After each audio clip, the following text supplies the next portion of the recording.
Yummy is going to be locked in. Now are we going to... Okay, so they're going to go Zeri. They're not going to take Lulu. They might do Zeri Ari here. And I'm mostly just saying that because, again, we don't have anything to really go off of here. No? Okay, it's going to be Wukong. Very odd. I think it's highly unlikely that that's going to be going up into the jungle. Okay, the Lee Sin thing is... Oh. I'm not going to get excited even though Carthus is an amazing counter into Wukong. Yeah. This is really good. No! So AP champions in particular are generally really good against Wukong. A lot of the matchups are very good. They're going to end up choosing Vi just for the single target lockdown on Tazeri. Do I think that's something that you should do? No. But that's what teams do anyway. We'll see what the development ends up looking like, and then obviously the reserve counterpick for Keen. Okay, Kasanti does end up getting banned away. Kappa Pride is Karia's keyboard, if anyone just saw that. Also, I'm not gay. Okay, don't be confused. There's the Syndra, okay. So Syndra, we'll see if she actually... Okay, did she actually... Oh, she did. She just actually got insta-locked in. So there's the Syndra for the priority. Now, what is Faker going to do? He might just Victor. I don't think Victor is good. Honestly, Echo could be picked here. I legitimately do think that, like, Echo would be fine. He might, unironically, just, like, Ari, which is, like, really sad. Gnar as, like, a blind, I think, is really sad. But it also might be saying that Zeus is not, like, uber confident. Okay, the Galio is really weird. This is really weird. This is really weird. So I mentioned the Syndra and the Vi thing, and that's just because Vi has easy access now to like 2 really primary targets. And now they're just going to try to wombo with the Galio. And this is going to put a lot of emphasis there on the Gumayushi and Keria with the Sivir and the Yuumi. Gnar is not like the end of the world. He could just pick Fiora and play for team fights. That would definitely be an option. Other champions that would be really good here would be like Malphite, unironically, because there's literally 3 targets for Malphite to be really good against. All of his abilities would be good. The Jax, we've seen this before. I do think it is a little bit weird. It is Keen, so, you know, maybe we'll get a little bit of a better performance, but we did see this earlier in the LCK a couple of matches ago. We saw the Jax counterpick into doing literally nothing.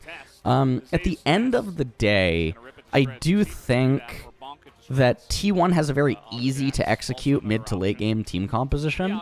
However, the scaling is, I think, definitely in KT's favor, especially once Syndra comes online. So once Syndra actually gets to max transcendence, I think that's what it's still called, right? Then Syndra's obviously going to be very scary. The esports bet stuff, you can do the free currency just like during Worlds, and now esports bet also has the ability to change play money into real money.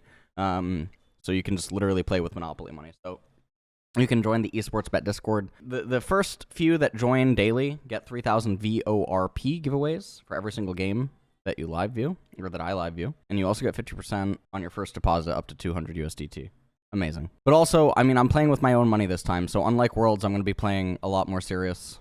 Okay, so it looks like they're going for a dive on top lane. Syndra did have the crash. Now remember, Galio, he does have his ultimate available. He has the mana for it. Zeus is wanting to try to get that Mega, and Galio is going to come in. Can Zeus get the Mega? No, doesn't look like they actually want to go for it. Now, it's a little bit weird because... It is a little bit weird because Vi, on the minimap you saw, I think that she would have been able to eventually join the fray. Faker didn't actually, I guess, have enough mana, maybe. Maybe that's what their thought process is. Still no first blood by either party. This lane state is... Wow. Okay, that was very well done by aiming lens. Very uncharacteristic mistake, and it looks like T1 actually. Oh, Zeus is just gonna get blown up. Wow, and KT actually just busts the game wide open. That should also be first Rift Herald for KT, I think. And take a look at this. So Keria dismounts. Very bizarre. I have no idea what he's thinking. And aiming has the level 6 there as well. Gumayushi just forced to go away right away. And Zeus, I mean, he's trying to hop away, but there's just literally nothing that he can do. And it looks like T1 are literally clueless to the plays that are happening. Okay, it looks like they want to go and maybe get the drag. They seem very confused. I do not know what T1's doing right now. Nice rotation here by Lehens. No, Zeri. Nice chain. Nice chain. No damage. Their team composition is no damage until Sivir is 3 items. They are all in on Sivir. And so Galio is stuck. You always hear me say this.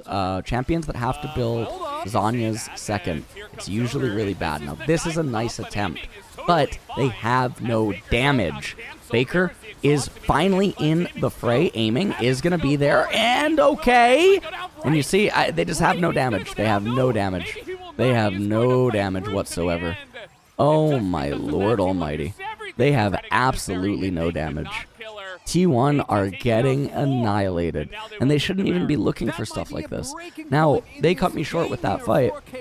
Okay, they cut me short with what I was about to say, but when you build Zanya's second and you're not winning and the game is even, it feels really, really, really, really, really bad.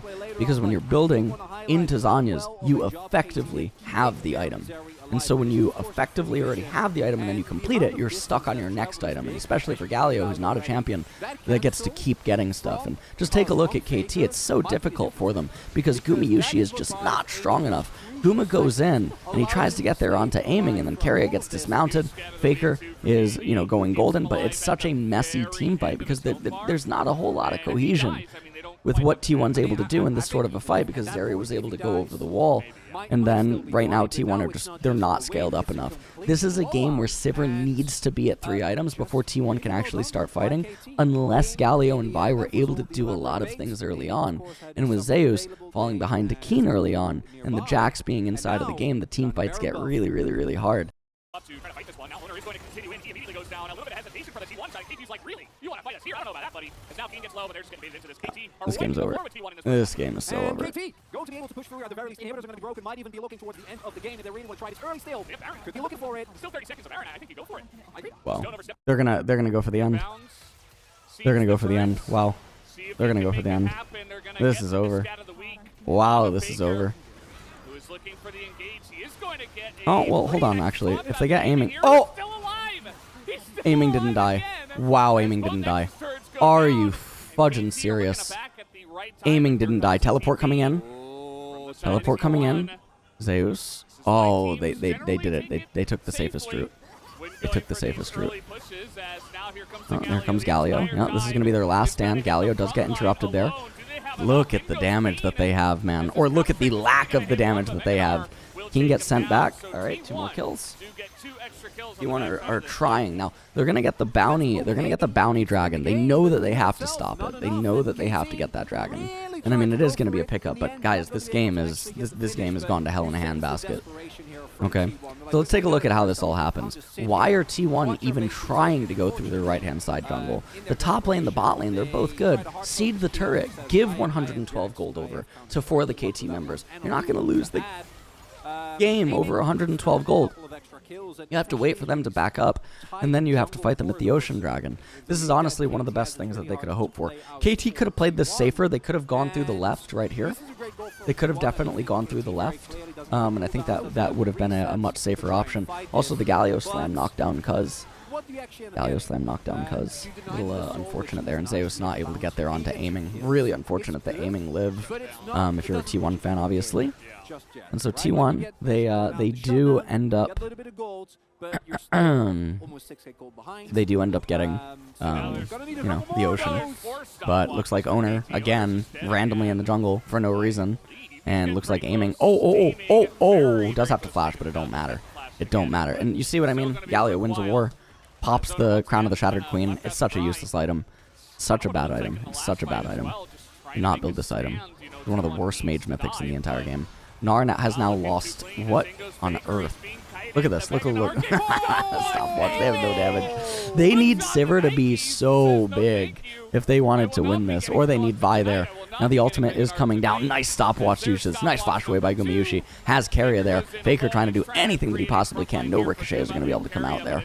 And Vi is coming up, but it is going to be too little, and it's going to be too late. So that is going to be KT taking game number 1. Radiant fucking Virtue on Vi as well that game. Holy sh! What an upset. What an upset of a game. What an actual upset of a game. Holy shit. So they're going to go for the B1 Lulu because they're determining that Lulu was the problem. Yes, okay. So Lucian Nami maybe. Yep, there it is. So when Zeri, so this is the way that the Korean players' brains work, okay? When Zeri Lulu is not an option, they will do Nami. So now they're gonna do Nami, and they're gonna do Nami Wukong, or they're gonna do Nami Vi. Okay, they're gonna do Nami Vi. Ready? Here we go. Ready? Here we go. Nami, go ahead, Vi. Do it. Go ahead, do it. Do it. Nami Vi. Go ahead. Oh, Wukong again? Nami Wukong? Okay. So now T1. Now T1 decides, do they want Zeri, or do they want Sivir? So this is how it works.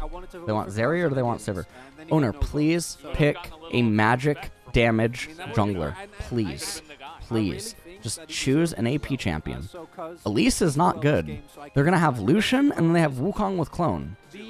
Take Sivir and take Karma. Go ahead. Sivir Karma. I'm going to get my oh, disaster. They just can't draft. They actually just can't draft.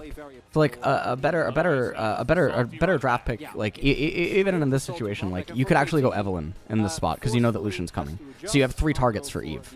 Eve can just pop 3 people on the enemy team, right? Like that would be totally fine. So the Vi thing just is really poor, especially because there's already so much terrain control out there with the Nami and the Wukong that it makes it very awkward. And Karma is here because if T1 picked K'Sante, K'Sante is losing really hard. K'Sante gets completely nullified by enchanters. So when, you know, you're looking for an answer to K'Sante in a competitive game, you're mostly looking for enchanters like Karma or Ivern, are both really good against him. You could even do something like Lulu in top lane. These types of things would be very good. Okay, so K'Sante's there, and now I don't know why they would pick... What is going on? That's all AD if they lock Zed. Orianna! Wow. That is a blast of the... Now we're going to see Victor. Hard win draft. Just go Victor. Just go Victor. Just go... What the...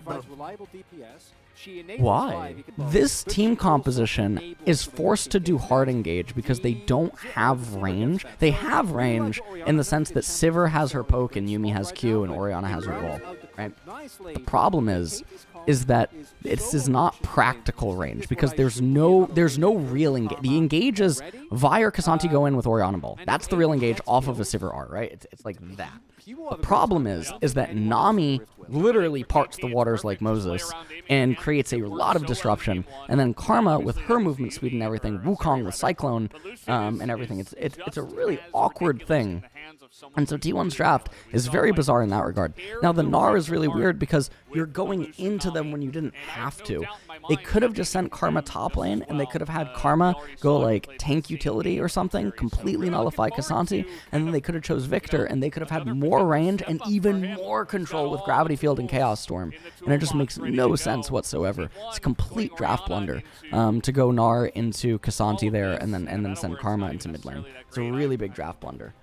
A lot of focus on this bot lane. I'm not entirely sure why the observer's putting so much focus here. So now Guma should recognize that yes, aiming has 1 red potion left, but what he could do is he could look to have slowed this wave down a little bit slower and then gone for 4. And because he didn't, because they were indecisive, now aiming in Lehens, they get a freeze on this wave.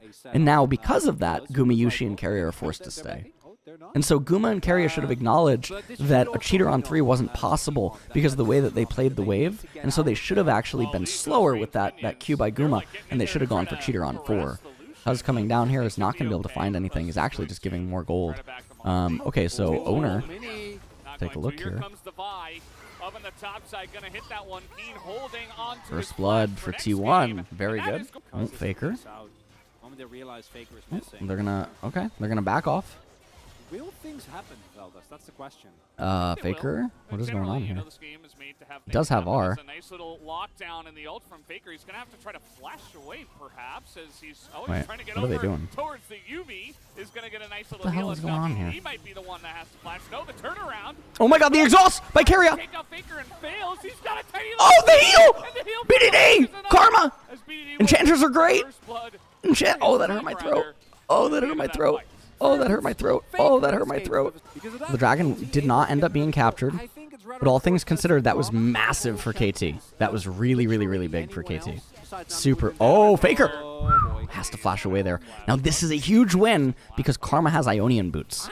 Karma has Ionian, and Faker doesn't. So Karma's spells are all coming up way earlier than Faker's. It's a really big deal for the upcoming Herald fight, potentially. But so they're prioritizing getting to the bot wave. Now, the only reason that I could assume that this is the case is because the bot wave is roughly the same amount of gold as the Scuttle Crab because of the minions that were remaining. And the EXP is going to be roughly the same too. But the turret plate denial, nice pickup, really nice usage by Lehens to speed up with the Wukong. Use that combo. Gumayusi going to try to run away here, aiming. Going to stand his ground. The culling is going to come out. The exhaust still in the inventory there for Keria. The ignite also comes out as well. And this is just a very big sequence of events. This is huge for KT. Super big. Gumayusi casting the ultimate. Not going to find anything.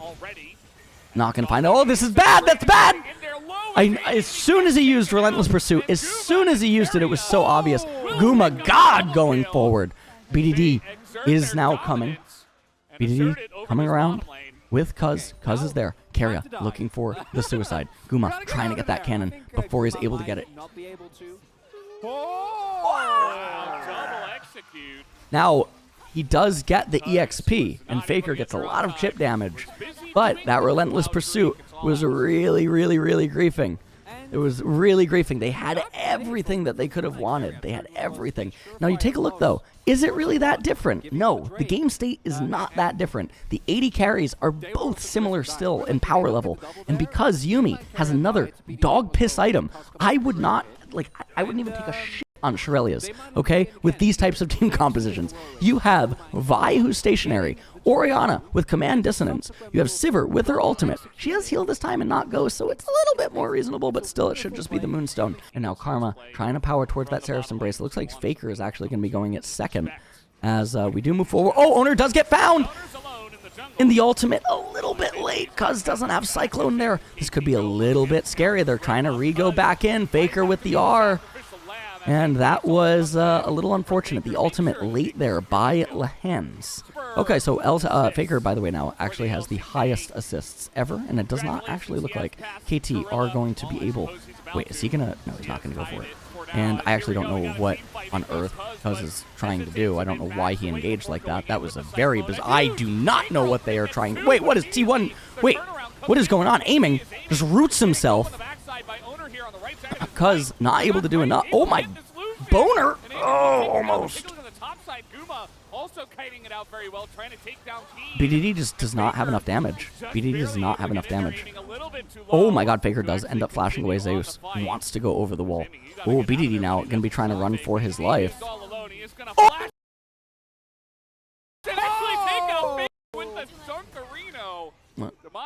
Just broke my mic again. I'm so sorry. And the mantra W is enough as Guma. He's got a cat on his back. Guma is in. Okay, so the good news for T1. The good news for T1 is that they got the Ocean Dragon. The fight was a little bit messy. In the end, it ends up being what? It ends up being a 2-for-1, correct? 2-for-1, I believe. Or am I dumb? BDD, nice attempt there on the steal. Teleport obviously came out. So right here, I thought, okay, that's it. They just disengage at this point, right? The R ends up coming out. BDD, you see fighting with Faker down inside of the pit, keeping the Orianna out. Now take a look at this by Owner. He actually does a really good job. He dishes out a lot of damage there to aiming. Has to use Relentless Pursuit to get over the wall. And then you take a look at everything that's going on here. Faker is, okay, so it actually, I'm sorry, it's a 2-for-2. It's a 2-for-2. And this was really good. And you can see there Faker flashing away from the activation of the Karma Q. Zeus not able to do anything there. I really like aiming everything that he did inside of the fight. That was a nice flash Q. And then BDD able to get away as well. And, oh, Guma, he does have the flash available. And see, this is what I mean. If they try to do stuff like this, it's never going to go well. If they try to engage like this with Cuz over and over and over, they're going to lose. And this is sort of like functional fixedness, where AT are playing their champions in a way that the champions might traditionally or often be played, but it doesn't mean that it's correct for the situation that is happening right now inside of the game. And so I can't actually see the Baron it's at 5k right now. Oh, Lehens just barely missed. Doesn't actually get the R. Wow. Wow. Wow. Wow. Aiming can't get an angle. Aiming can't get an angle. Aiming can't get an angle. That's gonna be Baron. It's gonna be Baron for T1. All right, this game is Alright, guys, I cursed it. This could very easily be it. Lehens is caught. Flashes out. Zeus is going to be able to kill him. Good night, Lehens. There's nothing going on there. Faker actually is going to be the one that kills him. And now Cuz. Oh! Cuz trying to do whatever he possibly can. There's the black cleaver shred, but it just don't matter. It don't matter because they don't have Lucian. And you can see here BDD. He's trying to run. He's trying to get the minion wave, but that is going to be it. It's going to be teleport on to the turret. And they're going to be able to end it, and they're going to tie up the series. I think I went 1 for 3 on bets there, unfortunately. Really sad. Who's star walking? And that is going to be that. The Nexus goes down. We are tied at 1-1. And let's see. Ryze has been picked. Now, you know what I really like? I really like Malzahar into Ryze, but it's only okay if you're willing to play without mid-prio. Ash Arrow, Sejuani ultimate, Varus ultimate, Merc Treads are insane. And you already know that Ryze is going to get Mercs. What is this draft? Wukong, wait, that's bad. That's really bad. That's really bad. That's really bad. You know what they should, you know, really, that's good. Okay, they're not going to pick MF. They're not going to pick MF. Kassanti, wow, wait, what? They're holding an 80 carry. I think this is really ugly. Jace is being hovered right now. I don't like Jace in a spot like this. Oh, Kassadin, okay. Kassadin's, this is a lot of magic. Honestly, Teemo is not super bad versus Kassanti. Teemo's not super bad. I don't know what the Gnosis hover is all about. I actually don't get what the joke is or like what the meme is. Renekton, no! They have Reisenheimer, what? Oh my lord.